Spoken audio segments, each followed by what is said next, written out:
Good morning, Dan and Amy. CBO, Congressional Budget Office, developed preliminary projections about what will happen to the economy through the end of calendar year 2021. In the second quarter of 2020, according to CBO, and by the way, just a caveat here, CBO prognostications sometimes tend to be about as accurate as some of these COVID-19 models, but it's not inconsistent, their projections, with what you're hearing from big banks and other analysts as well. Second quarter of 2020, according to CBO, GDP is expected to decline by about 12% during the second quarter, which is equivalent to a decline at an annual rate of 40% for that quarter. The unemployment rate is expected to average close to 14%. Interest rates on the 3-month T-bill, 10-year Treasury notes, expected to average 0.1% and 0.6%, respectively. Again, second quarter. For fiscal year 2020, federal budget deficit projected to be $3.7 trillion. Federal debt held by the public is projected to be 101% of GDP by the end of the fiscal year. Well, those will all be new records.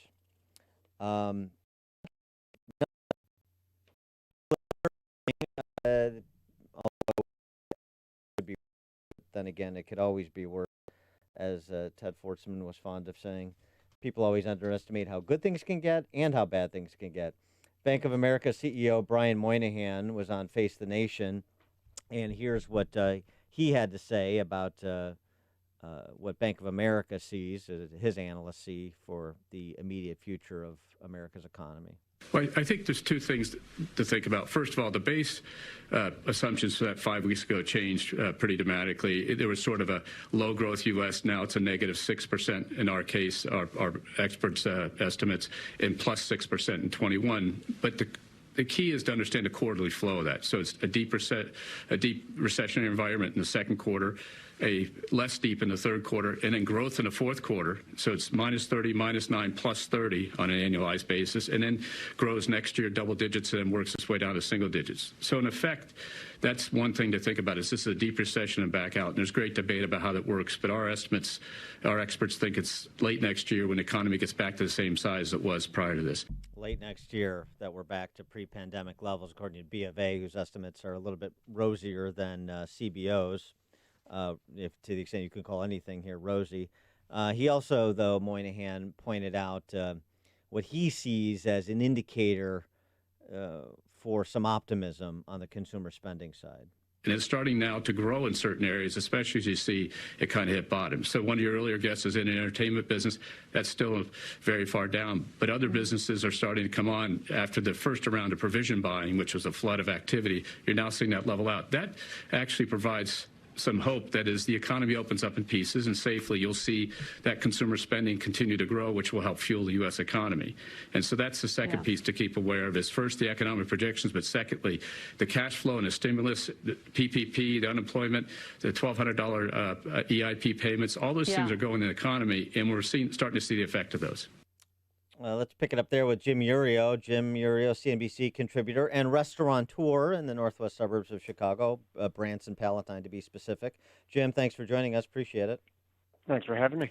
So let's start with the second piece of what you heard from Bank of America CEO Brian Moynihan about not just about consumer spending, but specifically he's saying that all of the federal interventions, the one-time payments to individuals and families, plus the PPP, he's starting to see some impact of that in terms of blunting the depths of the decline.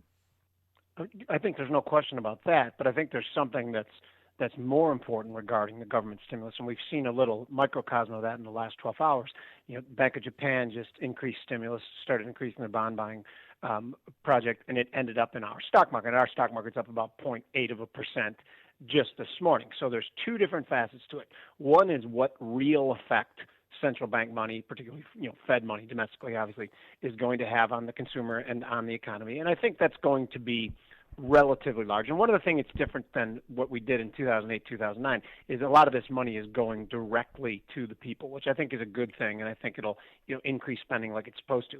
But I think the overarching theme for capital markets is that the world's buying bonds, that money's going to start slipping into the U.S. stock market too. So that's why this whole time I've been relatively bullish stocks. Although now I think we have to see some real fundamental economic change to make much more room on the upside.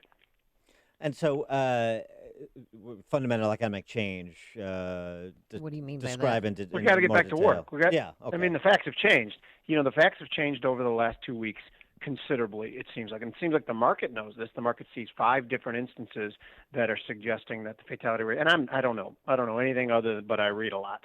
5 different studies have showed that the fatality rate seems much lower than they originally thought. Every model that they predicted has come terribly wrong. The only thing that we're in the midst of now is this lag between the facts changing and then the political narrative not changing yet, particularly in certain states, particularly our state. What I'm saying here. So if this, and I agree that all this data has to be confirmed. I'm not saying kick the door open just based on a couple studies.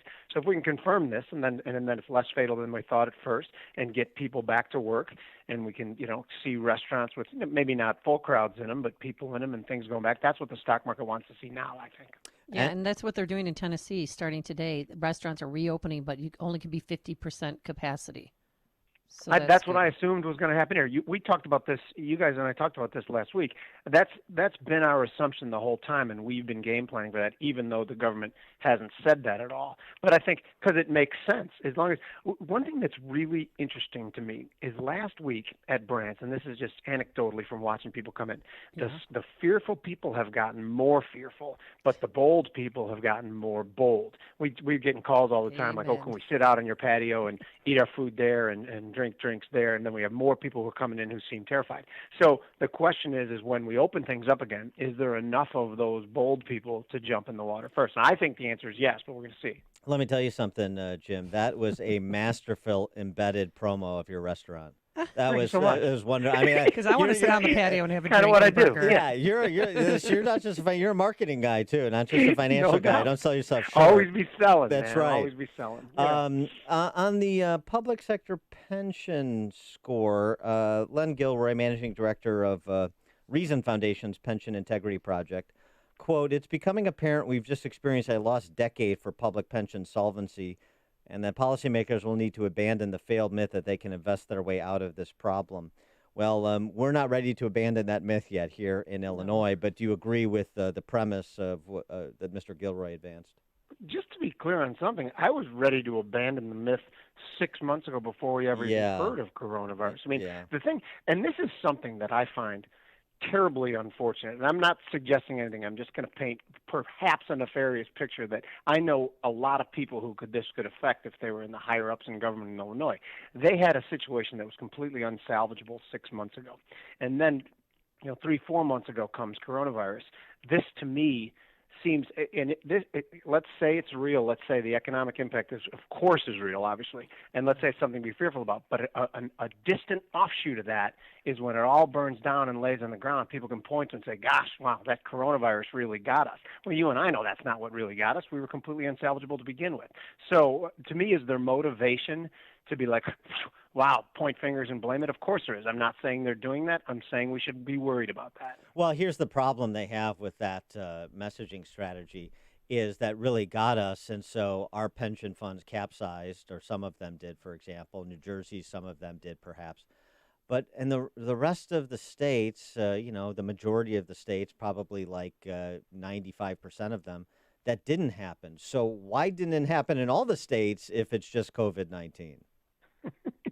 I don't think there's an answer to that except Right. for the fact that we were just completely messed up coming into this, and remember we had ultra low rates in 2008 for many years, and each state was given this little window to perhaps reset things and set things on a better course. We chose the opposite. We chose not to do that. We chose to just add on to the pensions, and they're absolutely and completely unsustainable. And even what Mitch McConnell said, perhaps letting states declare bankruptcy, that was clearly pointed at us, obviously, to renegotiate pensions. So we'll see if they allow us to do that. And again, everyone's, states can't declare bankruptcy. Well, it's happened before. They've gotten permission. I think it was 1933. I think it was Arkansas.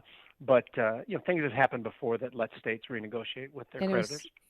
Nikki Haley yesterday tweeted that Illinois is not deserving of federal relief because of our reckless spending, including on pensions. And Pritzker A reporter read that tweet to him. Pritzker said, I want any Illinois Republican to come forward and tell me that they don't want to be bailed out.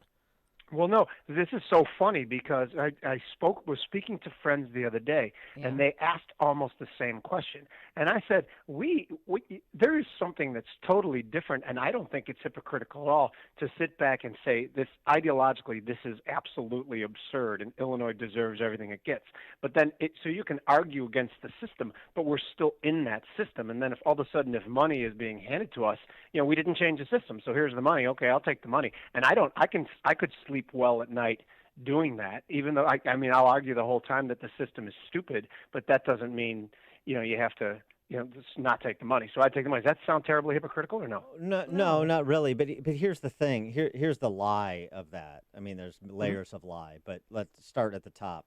The premise, which is a false premise, that $40 billion, which is or $20 billion of the $40 billion that was requested, 10 for state, 10 for local pensions, to bail them out. That starts from a premise that that's a bailout. That's not a bailout. That doesn't change as you say, doesn't change the system, nor does it change the trajectory.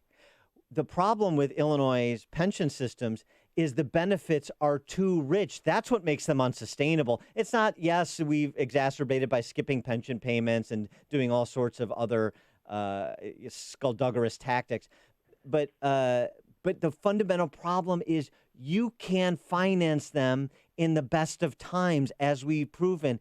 The benefits are too rich for the contribution of the employee per the bandwidth of those in the private sector in the state.